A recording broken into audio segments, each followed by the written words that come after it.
I need to get back to digging soon. My son is digging now, God bless him.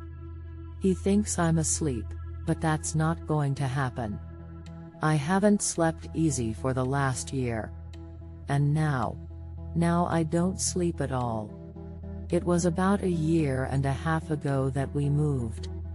Karen got the RN position at the local clinic and I had been laid off from work at the greenhouses for a few months. We were getting low on money. Debt up to our necks. Tuition fees. Bills. We had no choice. We packed up everything we could, sold what we couldn't afford to move, and left our home of 14 years behind us. Our boy, Liam, was away at university at the time. I don't think he understood how tight things were getting for us. I hope not. We didn't need him worrying about all of that. Right away we settled into the place. Karen was working 11-hour shifts at the clinic, on call 24/7. I started making money however I could. Yard work, some minor carpentry. After a couple months I got in with a roofing crew and by then we were doing okay. Started paying off the bills. Started getting our lives back in order. That's when it started happening. Karen always had the nightmares. She told me how even as a little girl she would be afraid to go to bed. Afraid to close her eyes for very long. I can remember when we first started dating back in high school, the first night we slept together she woke up screaming in the middle of the night. I'd never seen somebody so afraid. Most people tend to grow out of those things when they get older. The occasional bad dream isn't that abnormal, but for me, adulthood means now I hardly dream at all. For Karen, the dreams never went away.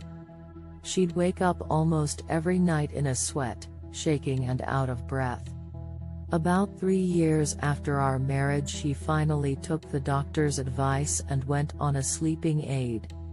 They didn't stop completely, but with the pills she could get through every other night with at least a few hours of good sleep. That's what she told me, at least. It was always the same. She'd wake up with a jump, breathing fast and wiping tears out of her eyes. I was falling again, she'd say, just falling down and down. I'd hold her for a bit, we'd shake it off and go back to sleep. It was normal for us, just one of those things you deal with as a couple. I never thought it would get so bad. We'd both had a long day. Karen had just got home from the clinic and I'd finished up work on the Thompson's roof with the boys about an hour before she got back. I had the grill going when she walked up the front steps. It was the hottest day of that summer. 36 degrees in the shade. Isn't it funny, the stupid little things you remember? We ate pork chops for supper. Talked to Liam on the phone. Had a cold shower and watched some TV before going upstairs to bed. I woke up, expecting to hear Karen's rapid breathing and gasp of shock, but everything was quiet. Peaceful. Something was off, though. Something didn't feel right. I don't know if you have a significant other in your life, but when you share a bed with somebody for a long time you get real used to it. There's a certain sense you have of that person lying next to you. I realized then what it was that felt so off. I couldn't feel Karen next to me. Then the strangest thing happened, I felt her hit the bed. She screamed, louder and more afraid than I'd heard her in years. By the time I got my senses together enough to hold on to her to try and calm her down, she was completely soaked in sweat. When I pulled the bed sheets off her, Karen's skin was cold to the touch and she wouldn't stop crying. I had never felt so helpless, holding on to her and trying to talk her out of it. "It's okay," I told her, "you're okay." All the while, The bed was still shaking from when she had landed on the mattress. After a long time, she did fall back to sleep. I laid awake, thinking. What happened hadn't made any sense. I was sure that this time, and as far as I knew, for the first time, Karen really had been falling in her sleep. After thinking it over for what felt like hours, I convinced myself of how it all went down. She must have been sleepwalking and fell on the bed just after I woke up. That would explain why she hit the bed so hard, and maybe when she had been walking around, she had bumped into something and that's why I had woken up at that moment. I never woke up before Karen, not before this one time. I laid there until morning trying to believe the explanation I had come up with, but two things wouldn't allow me to be convinced.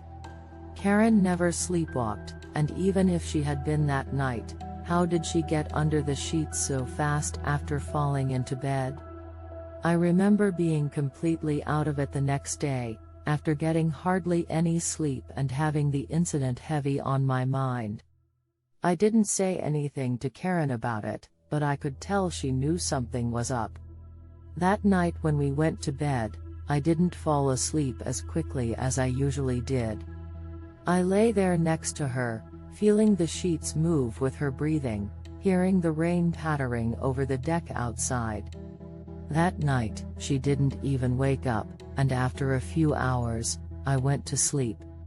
It didn't happen again the rest of the week. The week after that, she had a couple of nightmares, but nothing out of the ordinary, just what we had grown used to over the years. Another week passed by, and I stopped worrying about it. We carried on with our lives. Liam came home to visit for a few days between the end of his summer job and the start of the new semester. Things were good. A week after Labor Day, it happened again. This time it was worse.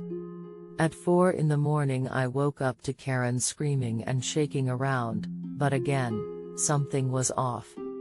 Her screams were shrill, frantic, but her voice sounded muffled.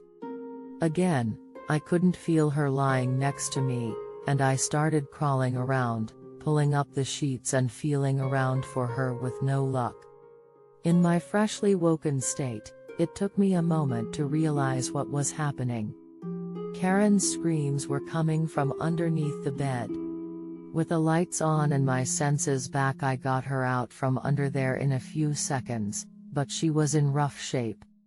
By the time I got her calmed down, she was still shivering like hell, cold and sweaty. I wanted to take her to the clinic, but she wouldn't go, she just wouldn't.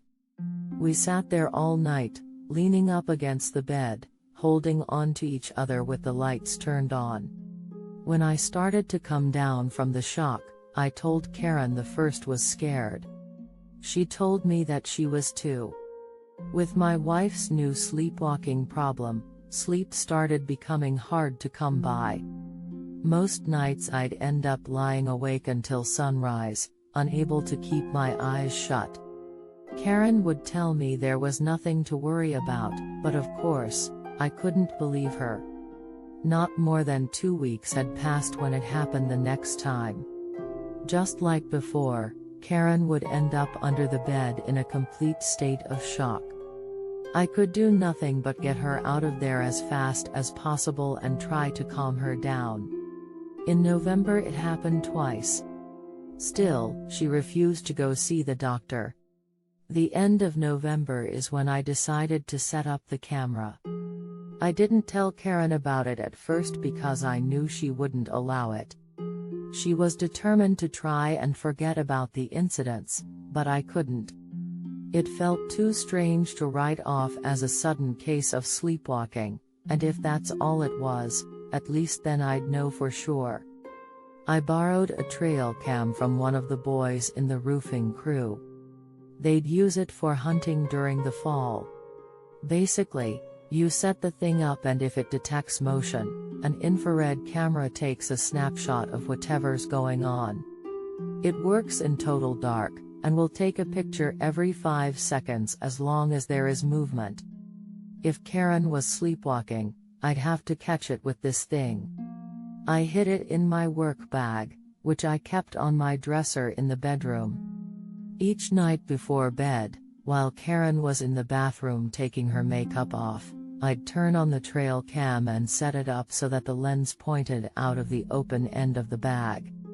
For weeks I'd set up that damn thing every night and nothing happened.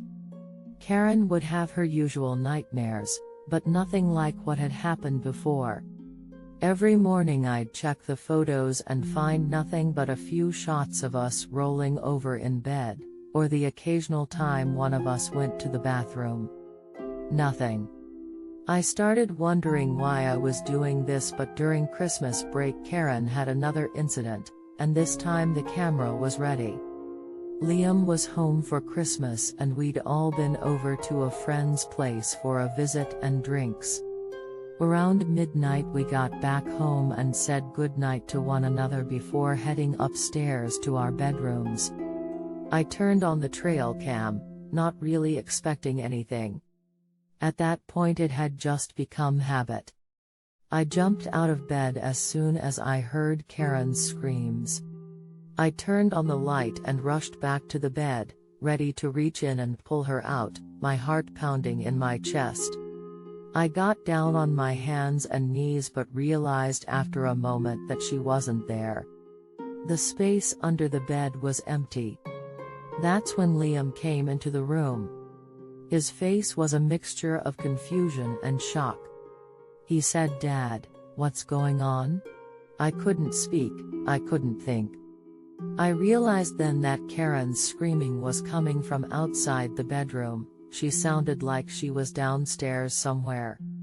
I darted out of the room and ran down the hall, down the stairs with Liam following close behind.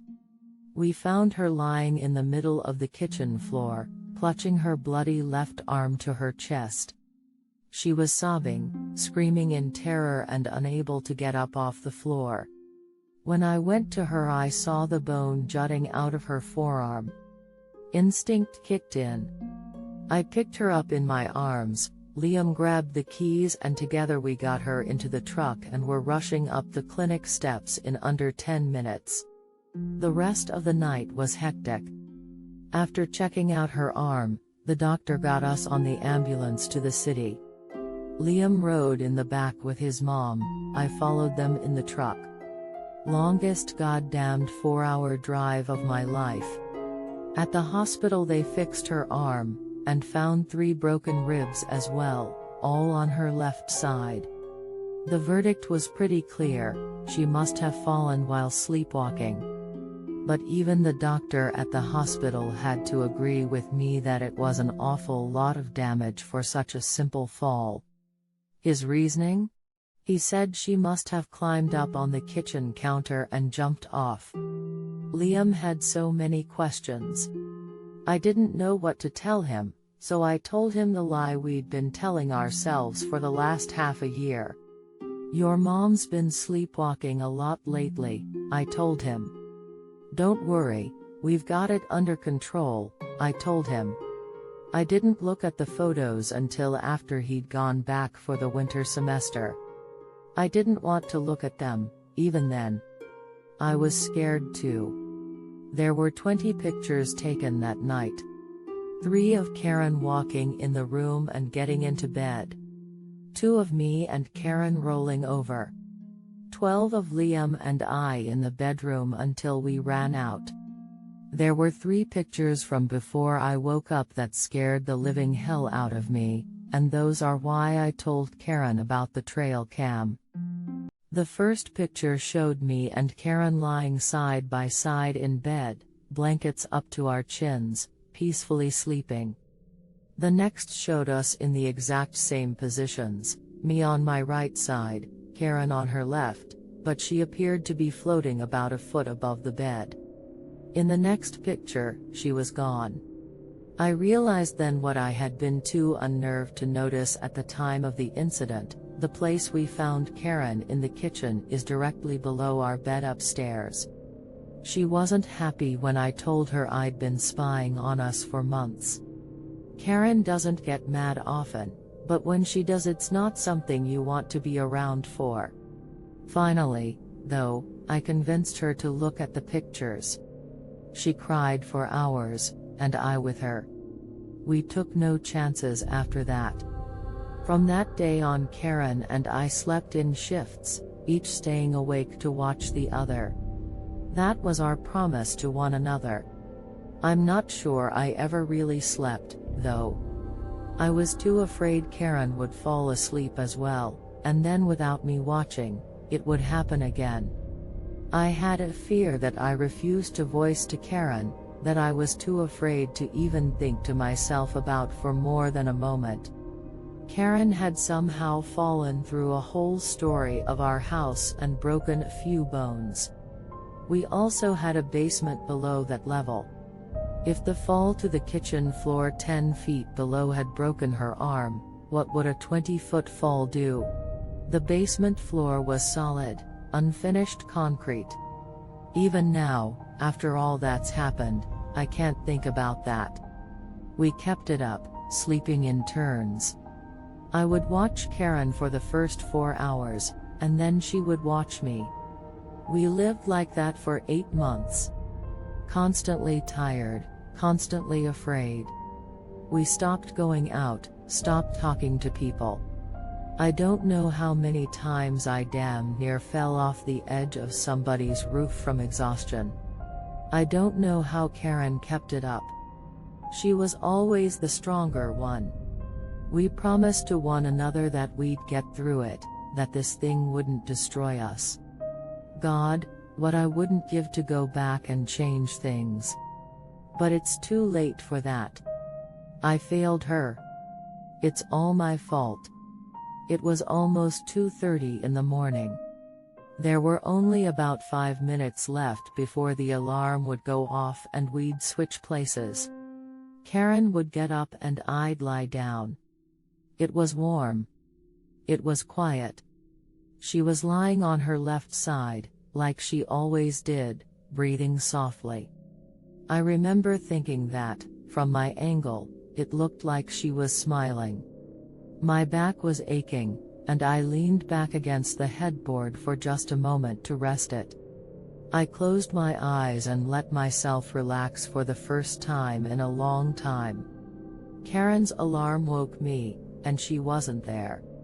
This time, I couldn't hear her screaming. I called out to her, but she didn't answer.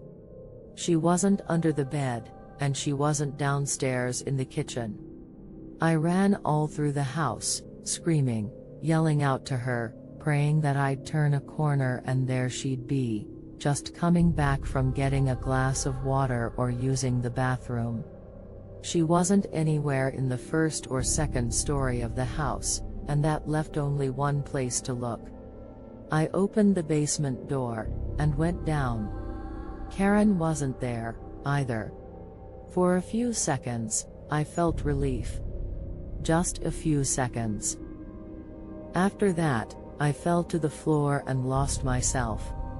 I lay on that cold, concrete floor in tears. All the exhaustion and emotion that had built up in me over those 8 long months just took over, and I couldn't get up. In my hysteria, I imagined her down there somewhere under the ground, still screaming and shaking in fear from her falling nightmare. A few times I even thought I could hear her. The next morning the clinic called the house asking about Karen. "She's gone," I told them. "I lost her." I don't know how long I spent walking around in the house, calling out her name before I finally decided what needed to be done. I went out to the shed, the sunlight blinding me, and grabbed the sledgehammer and pickaxe. The cops came to the house. The sheriff and deputy both came to check things out after Karen hadn't shown up for work, and I suppose what I told the receptionist must have given them a bit of a scare. They asked me what I was doing all covered in dirt and dust, and I told them just what I was doing. Looking for Karen, I told them.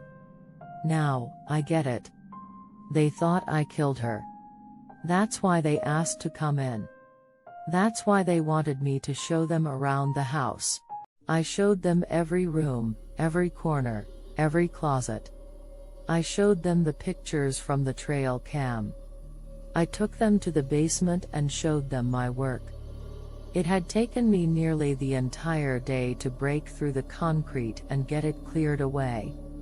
By the time they showed up, I dug down about 2 feet into the soil. It's really rocky here, so it takes a long time to make any progress. I asked them if they would help me out for a while. Sheriff agreed to help me while deputy went to make a phone call. After a while he came back too. For a bit they just watched me dig, but then they joined in too. I don't know what they expected, but whatever it was, they didn't get it. They asked me a few times where Karen was, and I told them I didn't know. How could I possibly explain it to them? How could they ever understand? It broke my heart when Liam showed up at the house. Deputy had called him. He'd left the city as soon as he could, and made the drive home in 3 hours. He asked me what was going on, and how could I lie to him again? How could I look my boy in the eye and tell him everything was okay? Everything came out. I told him about how the nightmares his mother had been having had gotten worse, and about how she kept falling and falling. At first, I know he thought I was crazy, but now I'm not so sure. He was there that night she broke her arm. He knows that whatever's happening to us is not normal. Even the cops haven't accused me of madness yet. He asked me for a shovel, and started digging as well. That was yesterday. After a while, the cops left. I asked them if they'd come back to help again in the morning, and they did. Now that there are 4 of us, the work is going much quicker. The cops keep asking me where Karen is, and I keep telling them she has to be down there somewhere. It's not the answer they're looking for, but it's the best I have. At noon today, the deputy himself stopped digging and held up a hand for us to listen. I don't know what it is, but we can hear sounds coming from below. Somewhere deeper down, something is making noise. If you hold still with your hand to the ground, you can feel the rocks shaking from time to time. We kept digging. At the time, the hole was about 7 feet deep, so we set up a ladder to help with climbing in and out for breaks. At 6 o'clock we turned over a rock the size of the kitchen table, and lying underneath it, as shiny and clean as the day I bought it, was Karen's engagement ring. We kept digging. The ground is different down there. The earth is darker. Metallic, almost. The noises are getting louder. Sometimes, they sound like voices. It must have been just before 10 when they told me to come upstairs and lie down. I didn't want to, I wanted to keep helping, but Liam made me promise. I won't go breaking promises to my family again. I won't. I need to get back to digging soon. It's been a few hours, and I think I can hear the sheriff shouting from downstairs. Maybe they've found something else. Maybe she's still alive. Maybe.